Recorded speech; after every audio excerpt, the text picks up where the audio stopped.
మోంతా తుఫాన్ దెబ్బకి బాపట్ల జిల్లా వేమూరు నియోజకవర్గంలోని లంక పొలాలని పూర్తిగా ధ్వంసమయ్యాయి. ముఖ్యంగా చింతలంక, పెద్దలంక, అలాగే సుగ్గనలుంకలో అరటి తోటలు నేలమట్టమయ్యాయి. ఈదురుగాలులకు అరటి తోటలు దెబ్బతినడంతో పూర్తిగా నష్టపోయామని రైతులు కన్నీరు పెడుతున్నారు.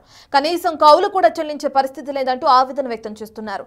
లంక గ్రామాల్లో తాజా పరిస్థితిపై మరింత సమాచారాన్ని అటు మా ప్రతినిధి రాజేష్ అందిస్తారు.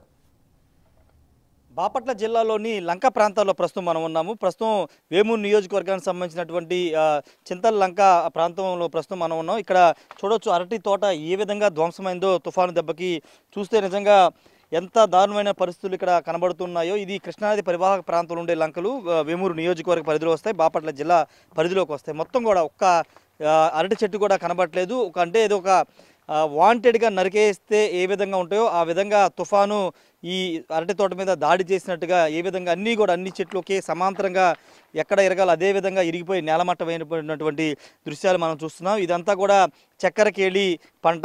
ఈ ప్రాంతాలు ఎక్కువగా ఈ లంకల్లో చక్కెరకేళి సాగు చేస్తూ ఉంటారు. మనకి సిటీల్లో దొరికే చక్కెరకేళి అంతా ఇక్కడి నుంచే వస్తుంది. ఈ లంకల్లో పండించినటువంటి చక్కెరకేళి సరఫరా చేస్తూ ఉంటారు, ఇక్కడి నుంచి పంపిస్తూ ఉంటారు. అయితే ఇప్పుడు ఈ పంట మొత్తం కూడా ఏ విధంగా ధ్వంసం అయిపోయిందో చూడొచ్చు. ఒక్క చెట్టు కానీ ఒక గెల కానీ పనికి రాకుండా పోయింది మొత్తం. దీనికి అంటే ఇక్కడ రైతులు ఎక్కువగా కౌలు రైతులు ఉంటారు, కౌలు తీసుకుని సాగు చేస్తూ ఉంటారు. ఈ తుఫాను దెబ్బకి ఈ అరటి తోట మొత్తం ధ్వంసం అవడంతో ఎకరాకి దాదాపు 1,60,000 నష్టం వచ్చిందని ఇక్కడ రైతులు అయితే చెప్తున్నారు. ఎందుకంటే కౌలు ఒక 35,000 నుంచి 40,000 కౌలు చెల్లించాలి. పంట వచ్చినా రాకపోయినా వాళ్ళకి సంబంధం లేదు. భూ యజమానులకి 60,000 కౌలు చెల్లించాల్సిందే. దాదాపు 90,000 వరకు ఖర్చు అవుతుంది ఎకరానికి అరటి తోట సాగు చేయడానికి. మొత్తం 1,50,000-60,000 వరకు ఖర్చు అయింది. మొత్తం కూడా బూడిదలో పోసిన పన్నీర్లాగా అయిపోయిందని చెప్పుకోవచ్చు. ఎందుకంటే ఎక్కడ ఒక చెట్టు కానీ ఒక గెల కానీ ఇక్కడ ఇది కొన్ని చూడొచ్చు. ఇది తయారు అవుతున్నటువంటి గెల. ఇది చక్కెరకేళి గెల. వాస్తవంగా తయారైతే ఇంత లావుకాయలు వస్తాయి. వచ్చి జనరల్గా మనం ఇంట్లో తింటూ ఉంటాం కదా చక్కెరకేళి, ఇవే అవి. ఈ మొత్తం గెల్లాన్ని కూడా ఎందుకు పనికిరాకుండా పోయి చిన్న ఇప్పుడే పెరుగుతున్నటువంటి పరిస్థితి. ఇక్కడ రైతులు ఉన్నారు, వాళ్ళతో మాట్లాడదాం. ఏంటండి మొత్తం మీకు ఎంత డ్యామేజ్ జరిగింది, ఎన్ని ఎకరాల్లో జరిగింది?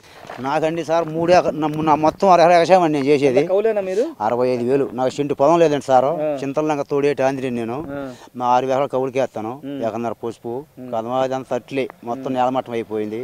అక్కడ రాసి అతను 10 చెట్లు ఉంటే ఎకరాని సేవలో 10 చెట్లు ఉంటే ఆ 10 చెట్లు 10 చెట్లు తీసేస్తాను అంటున్నాడు. ఆ 10 రాయన అంటున్నాడు. ఇప్పుడు గొడవాడ ఆ 10 చెట్లు ఉన్నాయి సార్. ఆ 10 చెట్లు మరి ఏమని వస్తాయి మాకు? ఆ 10 చెట్లు నాకు 3 ఎకరాల్లో 30 చెట్లు ఉన్నాయి. అవి 30 చెట్లు తీసేస్తాను, 40 చెట్లు తీసేస్తాను అంటున్నాడు. అవి మాకేమో పైకి ఎత్తాయా? 4,800 మొక్కలు అది ఇరిగిపోయింది అన్న. నాకు చెంటు పొలం లేదు. రైతు పేరు కూడా చెబుతా, కోగాడి వెంకటేశ్వర చింతలంక 3 ఎకరాలు. కోగాడి ఎంత పెట్టుబడి పెట్టారండి ఈ అరటి తోటకి? నాకు 4 లక్షలు అయినాయండి మొత్తం. అరటి తోటకు 4 లక్షలు పెట్టుబడి పెట్టి 4 ఎకరాలకి 4 లక్షలు కౌలుతో కాదు 4,30,30,000 అయినాయి. అవునండి. మళ్ళీ వాసం పెడితే 6 లక్షలు అవుతుంది. వాసం పెట్టలాగా ఇరిగిపోయి వాసం పెట్టుకుని ఆగినాయి. ఎంత నష్టం అండి, బాగా నష్టం. నాకు చెంటు పొలం లేదు. ఎక్కడి మీద బతుకు 6 ఎకరాలు కౌలు చేసుకుంటున్నా. 4,800 మాకు ఇరిగిపోయిందండి. 4,800 మాకు ఇట్లాగే ఉంది ఆ చేను. ఏంటి పరిస్థితి? మీ పరిస్థితి ఏంటి? పరిస్థితి ఏంటంటే ఏమైనా ఇస్తే గవర్నమెంట్ గది బయటపడతాం కొంత ఇస్తే అది అండి. అది మా బతుకు. అది ఇది మొత్తం కూడా పూర్తిగా నష్టపోయామని చెప్తున్నారు. ఇంకొక రైతు ఉన్నారు. మీరు సాగు చేశారండి అరటి? చేసామండి. ఎన్ని ఎకరాలు పోయింది? అది పూర్రంకండి. ఎన్ని ఎకరాలు పోయింది? 1.5 ఎకరం పోయిందండి. 1.5 ఎకరం పోయింది. మొత్తం డ్యామేజ్ అయిపోయిందా? మొత్తం డ్యామేజ్ అయిపోయింది. ఎవరు వచ్చారా అక్కడ? మీకు అధికారులు వచ్చి వివరాలు తీసుకోవడం చేయలేదు? ఎవరు రాలేంత వరకు రాలా. ఎవరు రాలేంత వరకు. మీకు ఎంత నష్టం జరిగింది? మాకు 1.5 ఎకరం వచ్చే దరిదాపుల్లో 2.5-3 లక్షలు లాస్. 2.5 లక్షల దాకా నష్టం జరిగింది. అది ఎవరు అధికారులు వచ్చి ఇట్లా పోయింది రాసుకుని వెళ్ళారు, వచ్చిన వాళ్ళు ఇచ్చిన వెళ్ళారు. ఇది ఇక్కడ రైతులు చెప్తున్నారు కదా. మొత్తం వీళ్ళంతా కౌలు రైతులు, కౌలు సాగు చేసి పండిస్తుంటారు. మొత్తం కూడా నష్టపోయామని చెబుతున్నారు. ఇంకా ఇక్కడ వ్యవసాయ శాఖ అధికారులు ఎవరు వచ్చి పంటను కూడా పరిశీలించలేదని చెప్తూ ఉన్నారు.